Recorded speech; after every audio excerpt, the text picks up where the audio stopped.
recorded live at 4ZZZ Studios, Meanjin, Brisbane. On 102.1 FM. And broadcast across Australia on the Community Radio Network. You're listening to ZedGames. ZedGames brings you the best in gaming news, reviews, community and culture. Want to reach out? Share your hot take? Or do you just want to share your favourite game? Find us on socials at ZedGames AU.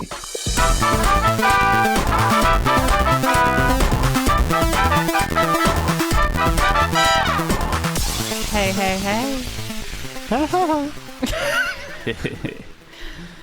Right, I don't know what that was, but I'm Maylee, and I'm here on 4ZZZ for ZedGames. Am I in the studio with people or strange creatures? Just strange echoes. Yes to all. Oh, there's people and creatures. Okay. Yes. I'm Paul. And I'm Tom. Just leaving a very dramatic pause. And I'm Tom. Yeah, just filling in for a seat. You just have a seat these days. Yeah. Come on. It's good to be here. You're no longer Tom from Netherworld. You're Tom from ZedGames. How good are video games? Some are good. One of... Google gobble, Google gobble. Some video games are... Mostly very good. Yeah. As a genre, as a collective group, as an art form, like this is a riveting takedown of the industry. So they're very good video games. Anyway, we're in a mood. Controversial claim. Well, there are some bad board video games. 8 out of 10. Name 10 right now. Final Fantasy. Depending on which one you're referring to, that could be correct. Paul's opinions are his own and do not represent. Oh, was this supposed to be bad games? Oh, sorry, I thought it was just name 10 video games. I'm like, okay. I thought you just wanted to make enemies. I have my ups and my downs in the series, like all of us. You know, Crystal Chronicles #1, as everyone agrees. Yeah. Let's get the Game Boy Advance Link cable out. Yeah, that is the only way to play. Game Boy Advance Link cable available on eBay and cash converters. I think we're in too silly of a mood, so I think we should get some news in here and I hope it's depressing and really brings us down. Yeah. Yeah. Who knows? Who knows what it could who's be? bringing us the news this week, Maylee? I am. Sweet. Let's go. Hey, wake up. It's time for Doom. Less than a month after Nintendo released Alamo, its official alarm clock, Gary Odenix got it to run the iconic 90s shooter Doom. While the audio currently doesn't work, it otherwise runs surprisingly well for being played on a clock. And yeah, it's impressive, but it's just another one on the long list of strange devices people have played Doom on, including a calculator, an ultrasound machine, a pregnancy test, and even within other games, so maybe Alamo isn't that weird. 600 workers that make up the Times Tech Guild, the union representing the New York Times tech staff, are striking against labor law violations and a campaign of intimidation. They are asking people to support them by not playing any New York Times games, like Wordle or Connections, and avoid using other services like the New York Times cooking app. The union states they've tried hard to avoid a strike, but after many rounds of negotiations got them nowhere, they were left with no choice but to demonstrate the power of their labor on the picket line. Nintendo 3DS servers are finally down. Well, they were technically offline in early April, but a few people have managed to hang on until now. The very last of which was FishGuy6564, who used a bot to stay connected for an additional 210 days before it crashed this Monday the 4th. A photo of the error message was shared with the simple caption, "It's over. Rest in peace, Nintendo Network." In other Nintendo news, the company is looking to the future after confirming that the Switch 2 will be revealed by the end of March 2025. Additionally, they confirmed that any Nintendo Switch software will function on the successor, and that the Nintendo Switch online service will carry over between consoles. More details about the compatibility are on the way, but when exactly is anybody's guess. For now at least, anyone with a big Switch game library can breathe a little easier. And we have some upcoming game releases. November 8th sees the release of Proximate, all capitals, on the PC, as well as Two Falls on the PC. On November 12th, Farming Simulator 25 releases to the PC, Mac, PS5 and Xbox Series X. Also on November 12th, Tetris Forever releases on the PC, PS5, Switch, and Xbox. Finally, on November 14th, the Dragon Quest III remake releases on the Switch. And that's all this week in gaming news. Back to you, Maylee. Thanks, Maylee. No problem, Maylee, anytime. Oh, you're the best, Maylee. With all the news. Oh, thanks, Maylee, for that news. Yeah, it was okay. There's some good news. Maylee was all right, but Maylee was great. But Maylee, what a trash fire. I like past Maylee.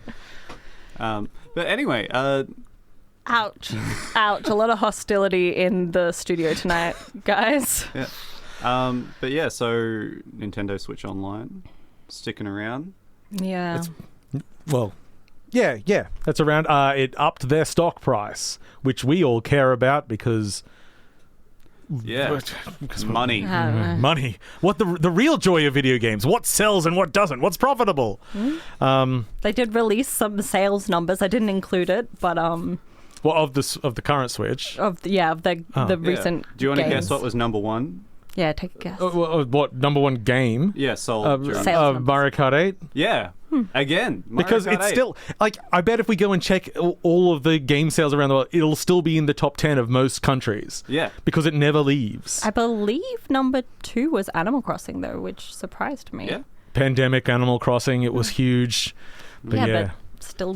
Hey, Mario Kart 8 released on the Wii U. Yeah, that's fair. It's been going for a long time. People love it. I mean, it is great, and I can't find my copy currently, so I may have to buy it again. You're just going to contribute to those numbers. Exactly. But, how many of these are people that lost it because the carts are too small and delicious? But I'm just so glad that we're not going to have to go through a time period where we are constantly waiting, like time and time again, for them just to announce that they're going to put out Ocarina of Time again. It's like I'm so sick of that. Every time there's a new Nintendo generation, it's like Ocarina of Time's going to come out. Just when? Like, I would be probably quite unpopular in just saying that I've played Ocarina. I get there's new games. Yeah, but I played the new games. I like it when I can just press a button and it's on the thing they've currently got in my hands. Yeah, for a long time I tried to keep all of my digital game collection like on my things until I realized that was madness, and most things never get played again. So it's nice to be able to revisit things. Unfortunately, that gets harder and harder as we lose rights to archive things, as was happening recently in the US. But don't worry, the people doing it legally can still do it, so we'll be fine. I think I mentioned to you when you were putting up the news, Proximate coming out in 2 days. Or Proximate, probably. It's by Cain. What's Cain's last name? Something. It's a good name. I saw him. I saw him last year down at Parallels before PAX Australia, and very, very charming fella. But his game is a first-person horror game that's only text, because you're wearing like an AR visor, and it doesn't want you to so it just describes what's in front of you.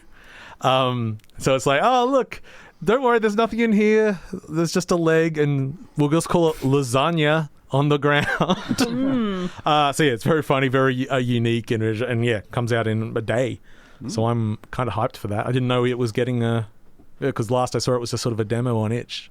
So I'm very excited to check that out. Coming yes, out. Cain Maddox. Yeah, very cool. Very talented sick person. Name. Yeah, it is. What a sick name. What a sicko. What a sick freak. I'm sorry. In other Paul's opinions are his own, Cain Maddox. It's true. The rest of us can be your friend. But not Paul. I wish I was their friend. And also this week's been running SAVE&SOUND, a festival for music and audio in video games. So it also has like a Steam page dedicated to as well. So lots of soundtracks for sale and games for sale. But also each day it's like a 5-hour stream, which is just composers and audio designers back to back, lots of live performances and discussing their craft. So if you're into video game audio, which we generally are, it's worth checking out, and it'll all stay up. It's not like it's live. So, and how many times have you listened to heard a track from a video game, and that's immediately sold you, and I'm going to try this out. There's definitely a few times where for me personally, like hearing a certain soundtrack has just been like, what is this? This is like intriguing. This is fun, or this is high energy. I can visualize how this is going to relate to action. Unique soundtrack can take like a pretty good game to amazing. I think I was talking about it just before. Tears of Metal was one, and it's like folk bagpipes and everything, but then with metal over the top, and it's like a Dynasty Warriors style game. Like, yeah, I'm down. So, this sounds awesome. Yeah. Fortitude Valley's Netherworld presents Lost Souls Karaoke. Sing for your soul in one of 5 private air-conditioned karaoke realms newly unearthed within the bar, arcade, and diner. Book a room and put your soul on the line from Tuesday to Sunday via LostSoulsKaraoke.com. Netherworld and Lost Souls Karaoke are proud sponsors of 4ZZZ. Welcome back. That's spooky. That was last week. What was that, Maylee? I was just sad because I missed out on the Halloween episode last week. I was sick. Totally sick. Yeah. Radical. Fully sick. Yeah. Speaking of radical things, you have some thoughts to share? Yes. Meow,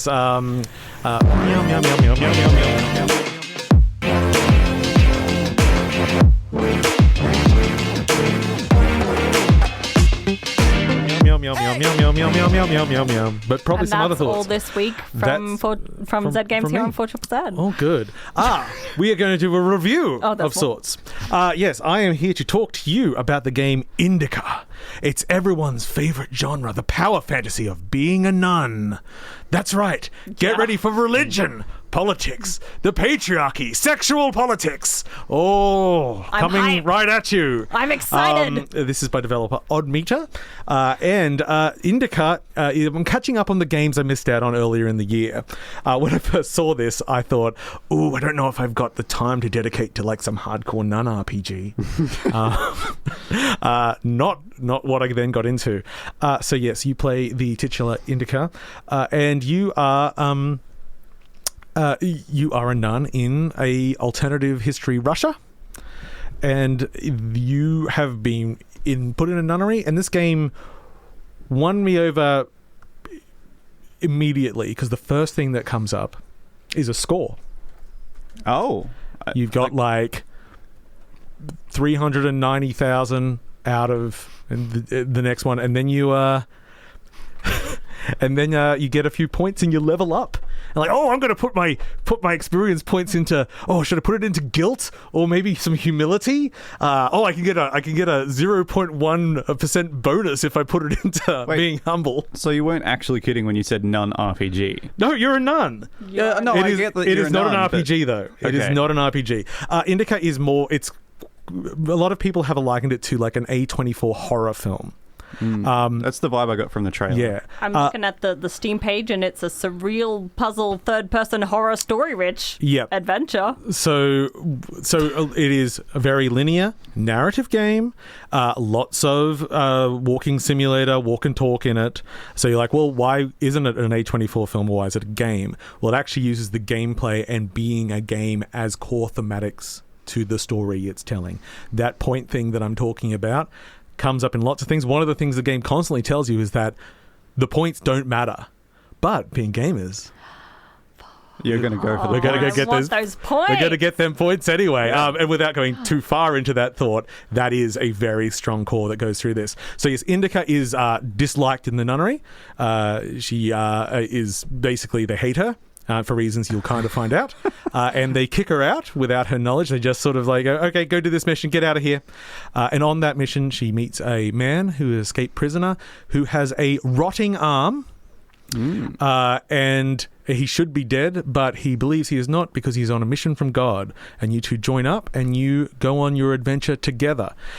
It is wildly surrealist. It has sort of, it loves to cut into like a wide angle lens, like a Yorgos Lanthimos sort of extreme close up with everything going wild. It's mostly third person, except in flashbacks, it's a pixel art sort of RPG. And puzzle game and platformer. And then it plays with the perspective more, and it's always done one, for style, it does look good, but very much every time those shifts are there, it's thematic, which is really, really cool. The world itself is realistic, and then you start noticing things like why in the nunnery is there a giant goat, and later on you're going through a fish canning facility and the fish are literally 15 meters tall, and then the big ones come out. Okay, so there's like some abstract reality. So it really plays like the flaws of the game sort of become just with some of the game stuff. Like there's a few scenes of being chased, which is just kind of like trial and error. They're not necessarily that exciting, but they're also not in the way. And oddly enough, sometimes they really just want to chuck in a puzzle, and they're good, they're fine, they're solid. But also I'm like, meh, I didn't really need a puzzle. It was fine. I want to find out what goes on with this weird relationship. And without, obviously, I don't want to go into that because that is the entire joy of the game. It's a very complete story. It's told very effectively, with a few twists and turns, and probably the biggest sort of gameplay mechanic, you have somewhat of a demon inside you. Okay. And at certain points, reality will break. So the world will shift apart. And then that becomes a bit more game-like because you can pray, and as you pray, the world comes back together. So do narrative changes happen if you decide not to pray? No, there are encouraged. There is no splitting in the game. It is just its story. It's telling you this story. You can't deviate from it. If you try to, it'll just force you back on quite naturally. But yeah, it's so stylish and just well told, and it's like a 4-hour runtime. It is just like a longish movie, and yeah, no, I really, really enjoyed my time with it, and yes, and stylish as well, and the soundtrack is bonkers. Which is I actually bought the soundtrack when the game came out, and I only just got the game this last 2 weeks. Yeah, it is not what you expect for a just after World War I story about a nun. Yeah. And what did you play this on? I played this on PC. Actually, you know how I said I fell in love with it with that first score thing? A second one made me fall in love with it early. This is pre-title, by the way. Okay. So it's very, very early in the game. You're told to go fetch some water. You go to the well, wind down the bucket, wind up the bucket, put it in your bucket, take it over to the big barrel where you're going to put it. And what's going to happen, Tom? There's a hole in your bucket. Nope. Little thing pops up. 1 of 5. Oh. yeah. And then comes in an awesome voiceover discussion about the nature of this work and everything. That's great. But just seeing that just made me laugh so hard. And if you find that funny, you're on the right track. And if you think it's pretentious, move on. Very quick, important question. Yes. Are there any Steam achievements for this game? Yes. And yes, I do believe any of them reference Sister Act at all? Not that I've noticed, but I do tend to ignore Steam achievements because they can be spoilers? Really spoiler and invasive. Yeah. But I feel like there was at least one in there that was a good joke, but I can't remember what it was. Probably referencing the horror movie The Nun rather than Sister Act. I feel like Sister Act would be more likely to be referenced than The Nun. I would bet it's held in higher prestige. I bet you $2 that there's an achievement called Back in the Habit. Okay, we'll look that one up while we check that. I will say, it seems like the description on Steam is maybe has a spoiler. I don't know. Something. You can check with me after if you're worried about it. Yeah. It does not have the achievement that you said. It does have a sisterly love achievement, and it does have like shooting fish in a barrel. Maybe I need to rewatch Sister Act 1 and 2. Water. That could be referenced in those movies. Yeah. Maybe.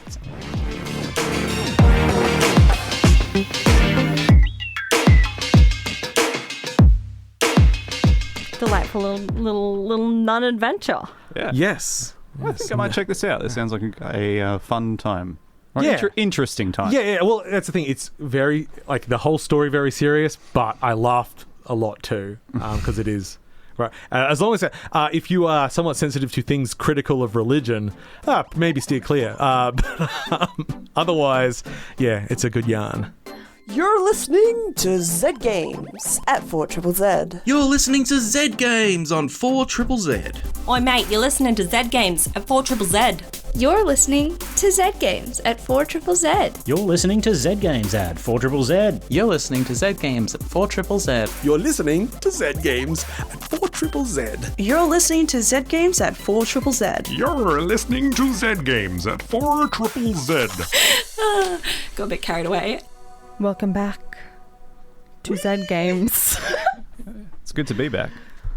We're trying to be peaceful here. Yeah. I didn't do it on mic. It probably barely got picked up. I'll be the judge of that. Hyping you up because I'm here to talk about Frostpunk 2.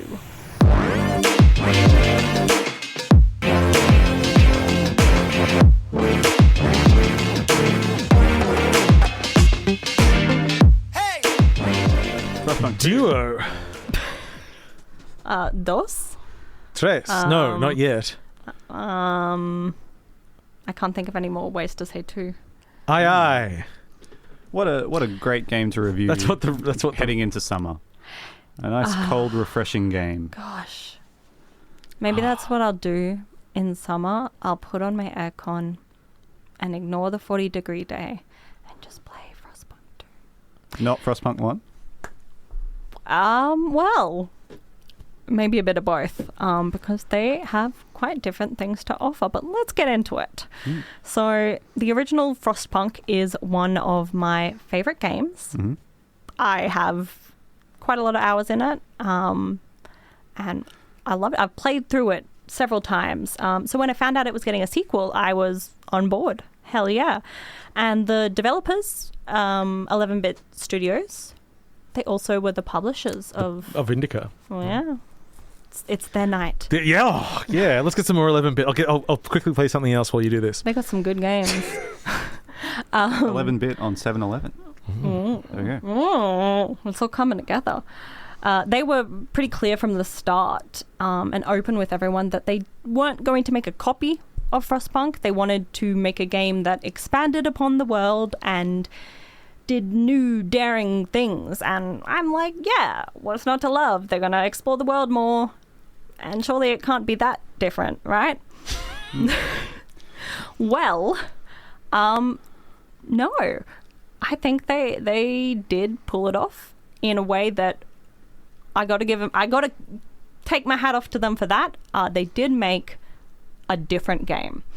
So I set out with the intention of, when writing this review, that I wouldn't be like comparing it a lot, because I like to have games stand on their own, but that's not going to happen too much, because I think Frostpunk 2's biggest issue is that it is in the shadow of Frostpunk 1.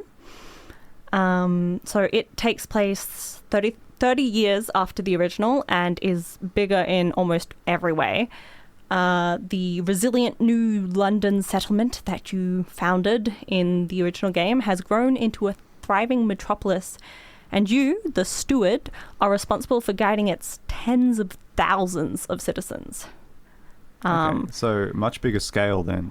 Yeah. I think in one of those games you had like 60 people the whole time, and at most I never cracked 500. Wow. So a lot of growth has gone by in those 30 years. Yeah. So, yeah. People are doing... And it's good. Humanity's surviving. We love that for them. But with so many people in one place, they've splintered into factions with different values and ideas about what the city should be doing with its future.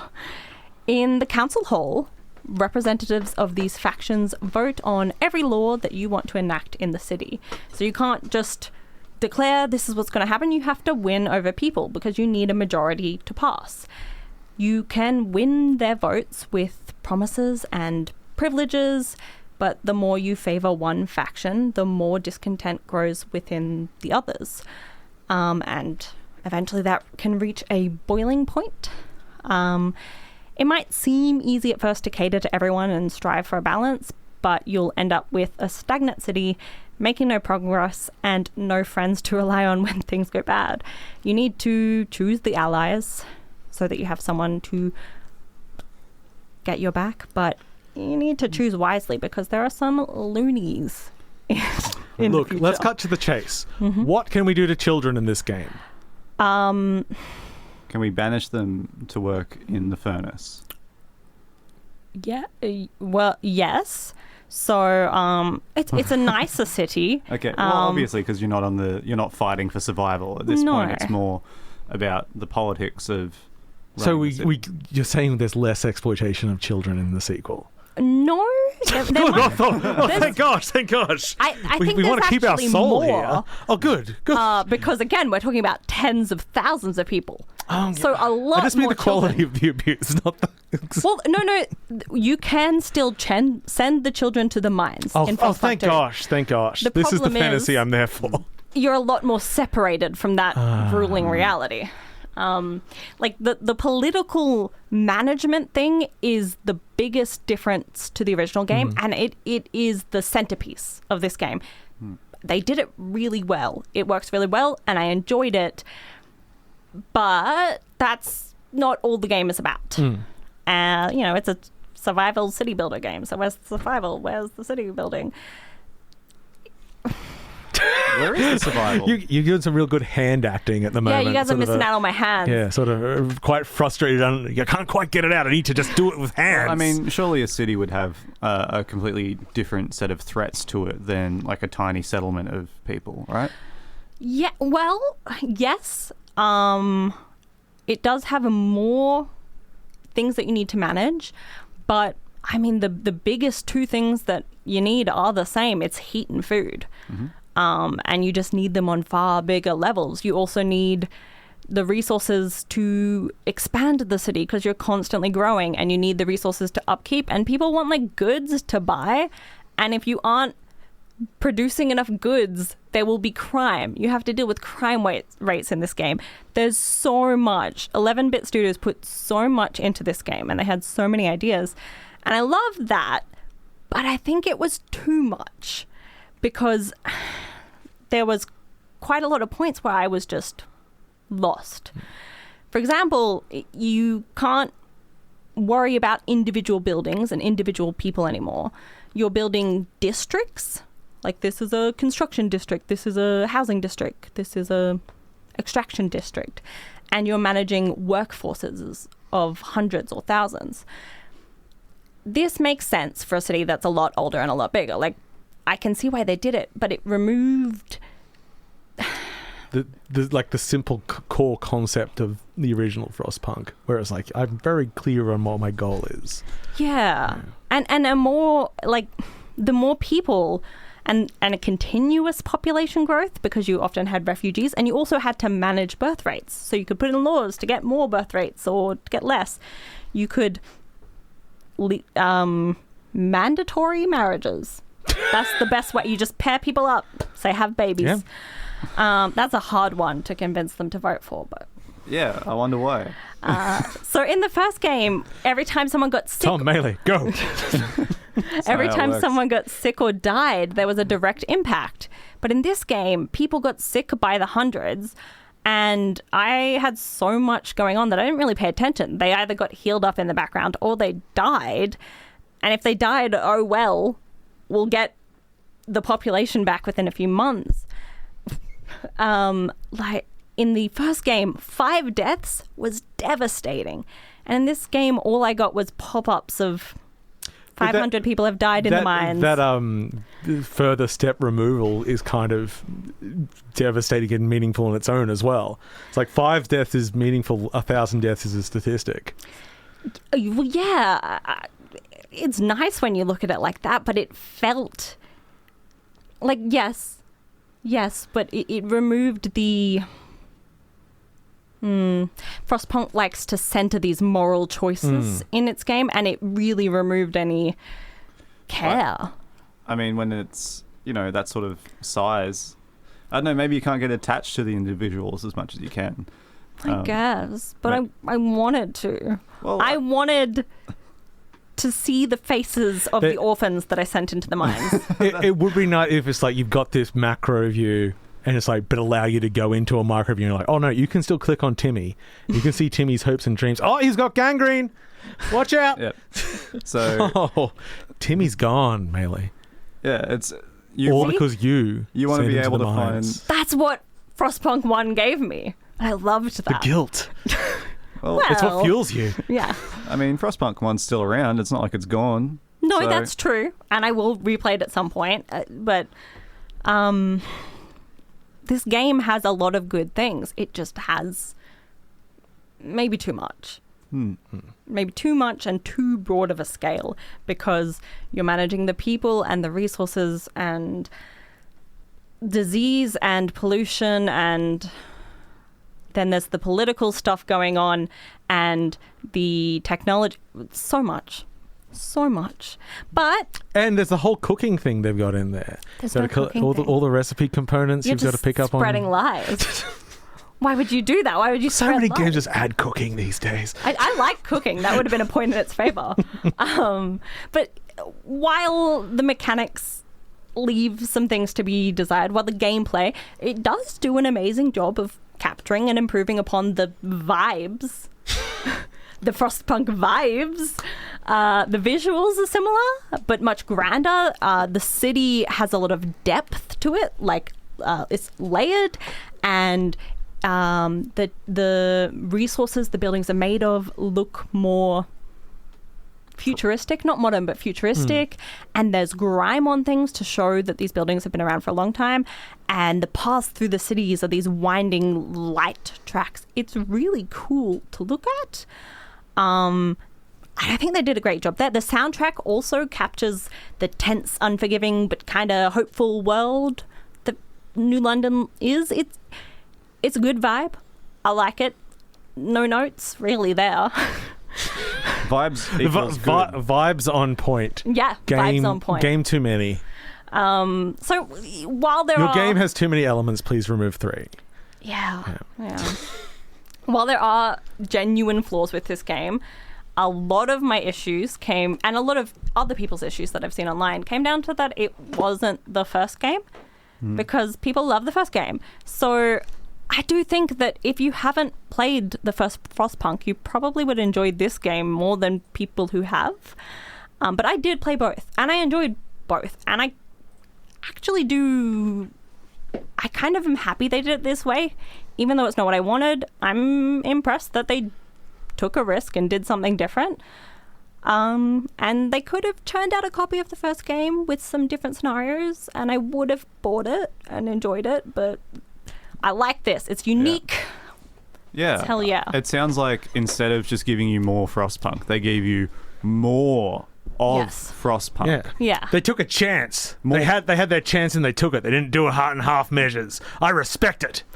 This is the Zardoz of games. And my last point, because it's something that I haven't explored myself yet, but is something that I think could make a big impact, is in this game, from launch, they've added mod support. So you're going to have a lot of people maybe smoothing out some of those turning it into edges. Frostpunk 1. Well, you're going to have that too. Yeah. But yeah, I love a bit of Frostpunk. Good summer game. Cool down.